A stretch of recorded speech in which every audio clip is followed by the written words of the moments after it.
Welcome to the Bay Area Business Podcast with Joseph Blackman. Twice a week, we highlight the people behind the businesses in the San Francisco Bay Area. Take your next step to success while being inspired by the journeys of others. Be great, be unforgettable, and be you. Put a big smile on your face as we begin the show in 3, 2, 1. All right, welcome to the Bay Area Business Podcast. I'm here with Rachel Myers, the owner of the Home Decor Learning Center here in Concord, California. Rachel, tell us what the Home Decor Learning Center is and how it adds value to the Contra Costa County. Okay. What we're about is teaching people how to become self-sufficient when it comes to creating various interior design projects in order to decorate their homes or customize their autos, boats, or RVs.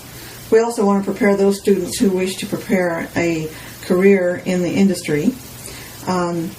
We fulfill a huge need left vacant by the public education system due to severe budget cutbacks. There has been no place in the Greater Bay Area to learn the skills that we teach for either personal or professional reasons. Okay. Okay.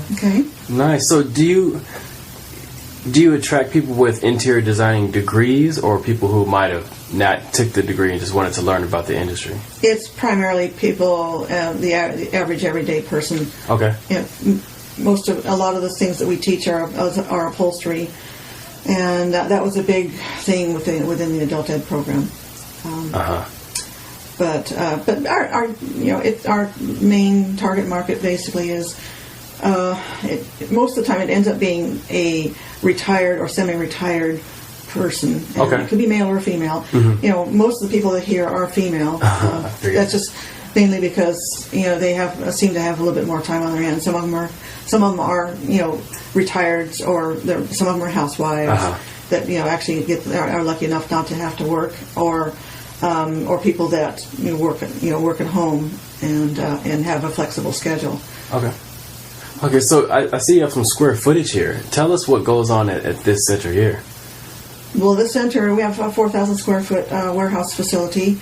3,000 of it is in warehouse, and we're constantly teaching people upholstery, window treatments. Okay. We have big cutting tables. That's our big attraction is the fact that we have the cutting tables, and we have a large enough place that people can actually spread out and actually get their work done. Yeah. When you're doing window treatments, you need a lot of space because at home, even with the biggest tables that you can find at home, usually are not big enough. Yeah, or else you're cutting your good oak wood, right? Well, yeah. You're just having things draped over the sides of the tables, and you can't keep things straight. Yeah. So it takes probably about 5 times as long to do a drapery panel if you're doing it at home on a table that's not big enough, as opposed to when you come here to do it. So you might get some people who say, "Hey, I just need a bigger workspace." Yeah. And they just run out of workspace? Yes. Yeah, they come in, they pay to use the facility. Nice. That's a good niche. We do some cutting in our shop as well, and if there's a whole bunch of stuff on the table, you got to clear it, you got to make room, and you got to get those straight lines. So how long have you been in business, and what got you into this? Well, this business was just opened in June of 2012. Our official opening was September of 2012. We spent the summer of 2012 working on building this place up. So it's less than 2 years. Okay. So it's a startup. Yeah. Well, we'll see. It's hard. It's new, and it's a startup, and there's no other place like it. So I have no model in which to follow. So I'm having to make this up as we go along, hoping that I'm making the right decisions as we go as far as developing this business and attracting the people. So this place can be a success. You can't really consider a business a success until it's been in business at least 5 years. 5 years? Yeah. Wow. That's pretty typical. Yeah. Most businesses fail within the first 5 years. Oh, wow. So my goal is to make it past 5 years. That's what our goal is. Yeah, we don't want to. We don't want to go there. So you talked about failure. What along these 2 years? What along the road has kind of taken you by surprise? Something that might have been a road bump or a detour you might have had to take. No, I wouldn't say there's been. I don't think there's not really been any failures here within this business. You learn things. I have to, as in I have to be careful with, when people come here because we're dealing with dangerous equipment. We're doing power tools. Oh, wow. So we have to make sure that I have all of the protocols in place as far as, well, they have to sign a waiver before they can even be in the warehouse. Because we've got hoses and stuff strewn across the floor at times because I have people spread out all over working on their projects, and so and then of course they're working with power tools and hammers and stuff. So I tell everybody that's doing upholstery, I tell them you're gonna bleed. Just plan for it, and don't worry. I've got lots of Band-Aids. I always keep Band-Aids in stock because it's just one of those things. You pull a staple, your staple puller slips, and you hit yourself. Blood's everywhere. No, not everywhere. But those are just things that you have to be aware of. Yeah. And people that are working with their hands, they understand that. So that's just a given. But when you get done with it, that's usually done in the tear off process. Because that's the hard. To me, that's the most physically hard to do. Makes it stronger, though, right? We'll see. Makes your skin stronger. So you spoke about you being in this space by yourself, meaning that there's no other competitors. How does that feel? It's scary. It's something because I'm having to make up the rules as we go, and I'm constantly asking people opinions and trying to get somebody else's insight. Because I have no competition here. There is no other place. I don't even think there's one in the entire country, actually. Wow. There's a couple of that there is something that somebody is doing, and I think it's in Berkeley actually, that's doing something similar, but along the lines of teaching people the house building trades, the carpentry skills, and that sort of thing. But this is more in the home interiors, upholstery, home goods, sewing, all kinds of. We not only do sewing for the home, we do quilts. Oh, nice. Teach people how to sew. There's. It's all of this is all related, so it's all basically all your home interiors, soft goods. It can be some hard goods, but mostly a soft goods kind of thing. Building, sewing pillows, sewing cushions. Doing Roman shades. Do you help young guys like myself with just arrangement of a house, because I don't know how to decorate anything? I haven't approached that. That's the first time that question's been asked of me.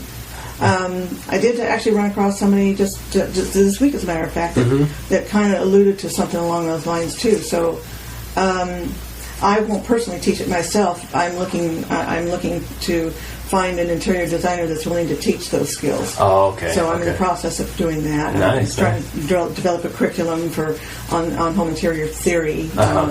And color theory and those kind of things that are not necessarily hands-on. They're more about a lecture type class. Oh, okay. And then they'll do some exercises and things. That we got some pretty good ideas on how we want to approach teaching these techniques and ideas. So that's coming. Okay. Nice. I look forward to that. So for growth, do you want to grow, or do you want to just get better at what you're doing here? I want the long-term plan is to grow. Okay. It's a real hard one to figure out how we're going to grow because not very many people have the skill set that I have. And so that's going to be the hardest thing for me to do is find somebody that can replace me, because that is my long-term goal is to make this place self-sufficient so that I don't have to be around. And I want to find it, and if I think it's going to take off. I think the concept is going to take off. It's going to take time. And I know that when I talk to people across the country, they're constantly, "Oh, I wish you guys were here." So you can franchise it out, huh? Yeah. So I'm thinking about doing something along those lines too, opening up multiple facilities. Beautiful. But it's very expensive to do because it's really, really equipment heavy. We're dealing with a lot of equipment. We got industrial sewing machines.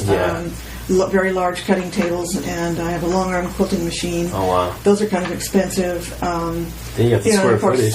well, you have no choice. So then that's a terrible expense in and of itself because you're dealing with overhead. Yeah. You got to pay rent. It costs money to be in a place this size. And I consider this size pretty small. I really need more space than what we have. Wow. Yeah. But we're making it work. Mm-hmm. Because it's a small it's a small business, and we're still feeling our way through this thing. Yeah. We're still here after just about 2 years, so that's progress. That's progress. Yeah, definitely. So, do you do any continuing education? That's in my long-term plans. Okay. Yes. Okay. That is. What I'm trying to do right now is I'm establishing a reputation here. Definitely. Yeah. So that and then when I feel like it's the time is right, then I want to approach the state of California and talk about working on maybe doing some accreditation here. Okay. And that would that way then I can do the continuing education stuff. And and I want us to be a place where the state can like through the EDD programs can send somebody for retraining purposes. When people need to change a career. Definitely, yeah. Because people have to stop doing something for one reason or another. And so those are kind of things that I'm looking to do. As time goes on, it's just not something we can do right away. Yeah. We really have to we really have to establish ourselves and build this reputation. And so far, I think we're doing pretty well. Nice.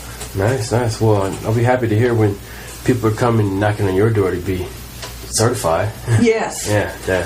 People have asked. I have had those questions asked. I'm just not ready yet. So I don't want to put people's hopes up at this point until I can actually do that. But so far, for most, it hasn't really been a problem here because everybody that comes here, most of them are doing it for their own personal gain. But there are other people that do have a skill set behind them, and they are using the skills that I teach them, and building themselves business. So they've got their own little cottage businesses going. I got somebody that that sells things on Etsy, and she uses the facility for some of the stuff that she does. Nice. Somebody else is rehabbing furniture pieces and then turning around and selling them. About 3 people are doing that. Oh wow! And I've got somebody else that's doing a business at building an upholstery and sewing business. Oh wow! But using my facility as her workspace. It's kind of like a collaborative workspace. Yeah. It's like I liken it kind of like to a beauty shop that you rent a booth, or whatever. And they all have booths as well. Yeah. So she comes in here and is working. Nice. This is part of her day job. So she has she has another part-time job, so she has basically 2 jobs that she's doing. Nice. So so I've been seeing it. I've been noticing business is coming. She has work to do. So nice. That's great. Nice. So, that means she'll stay here with you. Yeah. And so there's several people that are looking to do those kinds of things. Artistic kind of people. It's kind of an art, an outlet for some people, a creative outlet for some people. That's true. It's a good hobby. What are 2 things that you do daily that set you apart from the average? That is kind of a hard question to answer. What do you? It's really, to me, actually, it's really. The first thing that came to mind is I'm totally. I'm crazy. I'm working 60 hours a week here at least. I eat, sleep, and breathe Home Decor Learning Center at this point because while you're building a business, that's what you have to put the time in. So I work very long hours, and then the other thing I'm always on as far as on call here. Even if I'm in here, sometimes I'll have my door closed because I'm trying to get something done. I'm going to get interrupted. If somebody needs help out there in the warehouse, so I got to go out there and help them. So there's this constant teaching process that goes on all day long. And I'm here, 3 days a week. I'm here 12 hours a day. Wow. So on those days, it gets kind of long, and then by about 6 or 7 o'clock at night, I'm getting pretty tired. But I love it. So it's been very rewarding for me. That's good. So, you're part of the chamber. What do you do in the community to give back? I'm having a hard time answering that one. Well, I'm sure what you I have is I asked this very question to one of my students, and she said, stay in business. Oh, She says that's the best thing you can do for us. that's is true. Stay in business. Yeah. So anyway, I think I give back anyway because I'm always doing things for people. I don't make a lot of money yet. I don't know that I ever will with this business because that's not the kind of business that it is. But but I do want to be self-sufficient, and I do want to be able to earn a living doing it. And but I'm more about teaching other people to do things. And that to me is more important. Yeah, you're giving out of your knowledge. So and I do it. So I do a lot of things for free around here. People come in and ask me stuff all the time. Yeah. I have people coming and walking off the street and coming in to check the place out. They've heard this from so and so they come in and I'll give them a tour, and then they'll ask me questions. What would you do? What do you think about this, or what would you do with this? In this situation. So all those kinds of things happen almost daily. Oh wow! Yeah. Yeah. So from that aspect, I think I am giving back. Yeah. I think that's just the nature of what this business is about. It's more of a helps business. Yeah. Because you're helping them get what they want. Yeah. People love it here. Yeah. So. That's good. So recommend one personal development book and then one business book for our listeners. Okay. I can't really say specifically books. Okay. What I would say is what's been the most helpful specifically for this business that's been the best help for me is the Small Business Development Center. Oh, SBDC. Yeah, SBDC. They've been very, very helpful to me. When this concept first came about, because this was about 3 years in the planning of developing this concept, and so we approached the SBDC to get some insight from somebody else that's been in business. And they volunteer their time, and everybody that volunteers their time they're professionals. So I was able to glean some information from them on how best to go about this business. So, and then I've taken a couple of the classes. I did their business plan class. I already knew how to do business plans, but I was able to learn in more depth because it had been many years since I'd done a business plan. Because I have a degree in business admin, that I've been doing, that I had years ago. So I had a pretty good concept of what it is that I'm getting myself into. And I've worked for small businesses for years, as a day job for a long time. Yeah. But anyway, that seems to be the most helpful thing that I've had, to date. Okay. And then they said yesterday software for the business plan, and that was much more in depth, and so I was able to develop something that really, really, really looked more. It was much more concrete and looked like I really knew what I'm doing. Yeah. which is kind of nice, because it really helped me. It helped me land the business loan I needed to get this thing off the ground. Nice. So anyway, that's what I can't stress enough for anybody that's in the business or wants to start a small business. That is one of the best resources there is in any community is the Small Business Development Centers, and there are cities all across the country that have these things, and it's just wonderful. Chamber of Commerce has been very helpful. Yeah. And now the Better Business Bureau, now I've become a member of them as well, and they're helpful as well.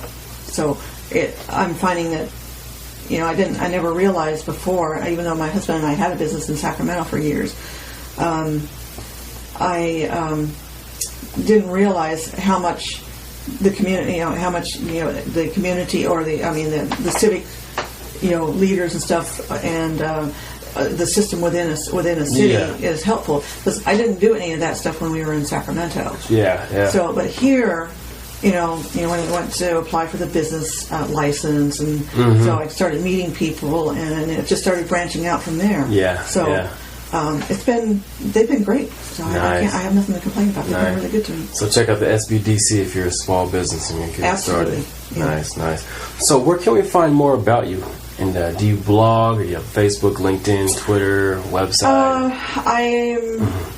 I'm not too social media savvy yet. I do have a Facebook page. It's not very active yet. I am working on it. Okay. I do have a website, though. It's at www.homedecorlc.com.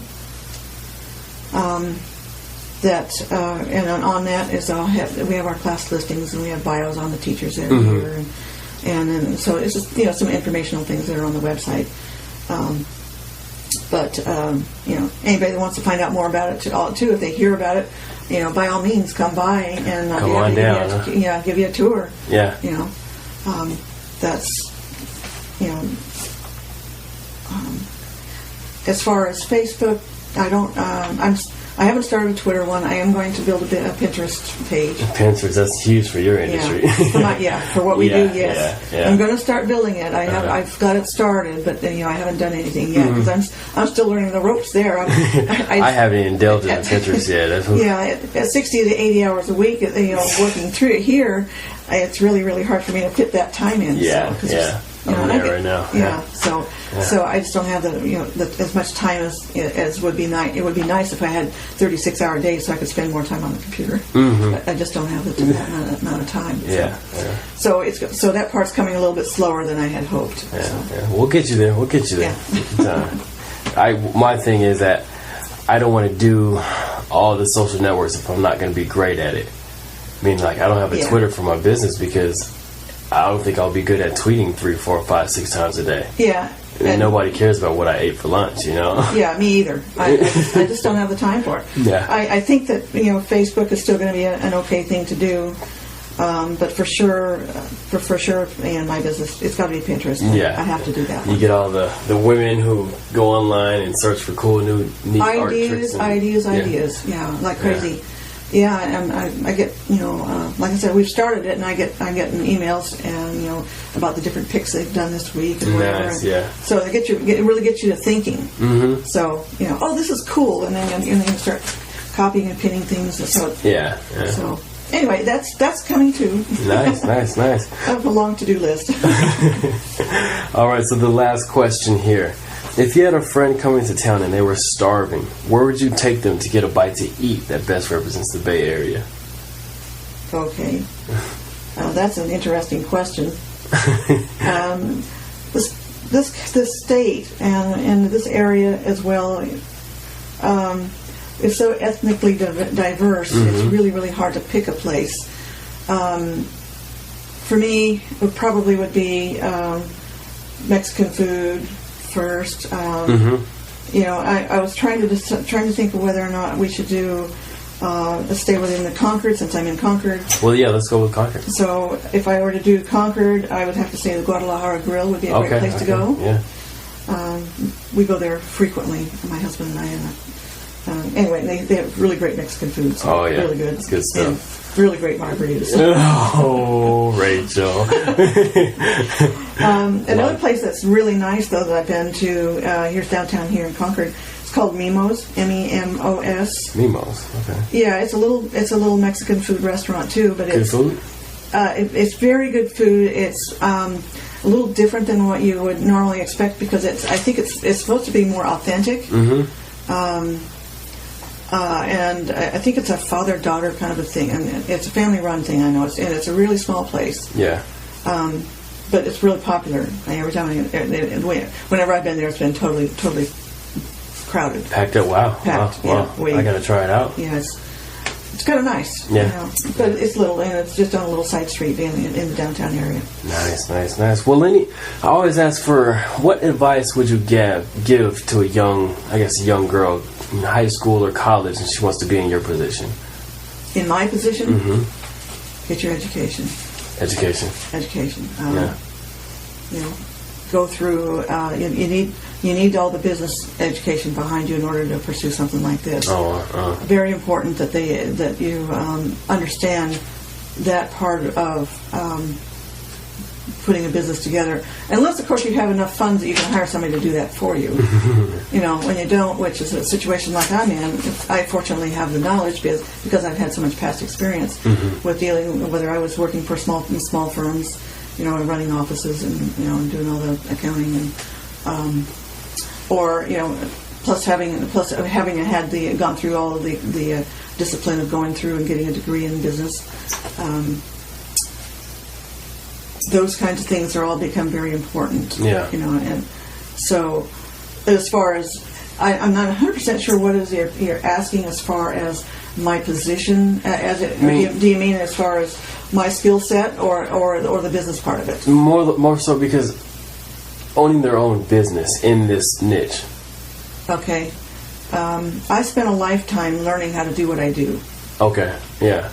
So continuous learning throughout the years, just taking everything. I always am seeking to learn new things. Okay. That is something that is very. I think that's true no matter what discipline you're in. Mm-hmm. That never stop learning. Yeah. Never stop learning. That's the most important thing. And I've always been that way. Because I have a really long sewing background in addition to my day job. I had a day job for a long time for doing accounting and stuff. But I always was looking for something to learn. Beautiful. Whatever I do, when I was doing sewing, and I did work for clients, for a long time, in alterations and whatever. Yeah. So I was constantly reading up on new techniques and learning new things and taking classes here and there whatever I could fit into my schedule. Always, my whole life. And I'm getting up there now, so I have 40, 50 years worth of learning experience. Yeah. In addition to whatever formal education I've done. Yeah. So all I can say is it's you have to be passionate about what it is that you are interested in doing, and to never think that you've taken your classes, you learn it, and you're done. Mm-hmm. You're not done. You're never done. Yeah. It just doesn't happen. There's always a different way. I can't say necessarily something that the new way is a better way or not. There's always more than one way to do anything, mm-hmm. especially in a discipline like what we're doing here in upholstery and sewing. There's always different techniques for what it is that we do, and just because I do something one way doesn't mean that my way is absolutely the way you're supposed to do it. Mm-hmm. Somebody else can have a great idea, and that's a perfectly good way to do things as well. Yeah. So that's where I am constantly watching and seeing what other people do, and see how it fits in with what I think might work. So, and then I bring those ideas to my students. Mm-hmm. So then I let them choose what fits them best. Okay, yeah. So you're not force feeding them a certain technique or style. No, my way is not. No, my way is the highway, right? Yeah, that's college. Yeah. So I know I don't. I absolutely do not do that. Yeah, that's good. Because everybody has a different way of learning things. Sure. Everybody has a different way of remembering things. Mm-hmm. Mm-hmm. Some people may have a disability. Have something wrong with their hands, or carpal tunnel, or there's all kinds of things that happen over a period of a person's lifetime. That a lot means that then we might have to figure out a different way to do something. Mm-hmm. Simple thing like recovering a dining room chair seat. It's not a matter of just slapping fabric or folding it and stapling it up underneath. Mm-hmm. That's what people think it is, but that's not actually. That's not actually what happens. If you want to look professional, that's not how it's done. Mm-hmm. There's some stretching and pulling and folding and different kinds of things that go on, and for some people it's hard. Mm. And when you get older, like I'm getting, my wrist hurts. Quite often. If I'm really pounding on it a lot, so I have to figure out different methods because I'm not as strong as the men that I teach. So the men I watched them, and they were able to pull their fabric and they get it spot on. Mm-hmm. And with very, very little effort, seemingly very little effort. Where for me, if I were to try and do that, I don't have the physical strength sometimes. Because if you're pushing against pressure, specifically like a firm foam or something like that, for the padding, you have to be able to compress that and then hold it. Then it has to be held. So you need 3 hands. So sometimes So I have different ways of approaching it to get the same result. Yeah. And that's what I teach those, and I show people the differences, and I let them choose. Nice. So, Good stuff. Good stuff. I like your thought process. Never stop learning. That's Yeah. huge. That's huge. Put in 60 hours a week. It'll pay off. It'll pay off. I hope so. No, it will pay off. We don't hope. I'm pretty sure. I'm sure it will. Yeah. Everybody that's been here says, "Oh, this is great." Yeah. Oh, this place is great. That's and good. we're gonna, so because I've always, I've always questioned whether or not I've done the right thing. Because it's this is a, for me, it's a big deal. I don't come from a wealthy background, so this has been this was a real big gamble for me to do, but I absolutely love what I'm doing. That's good. That's good. So I just hope that it really does pay off in the end. I think it will. Yeah. All right. Well, I wanted to say thanks for coming on the podcast with us. I'm pretty sure our listeners got plenty of valuable information, some great takeaways, some good nuggets. And Rachel, just thank you for what you do, and I'll see you at the top. Thank you.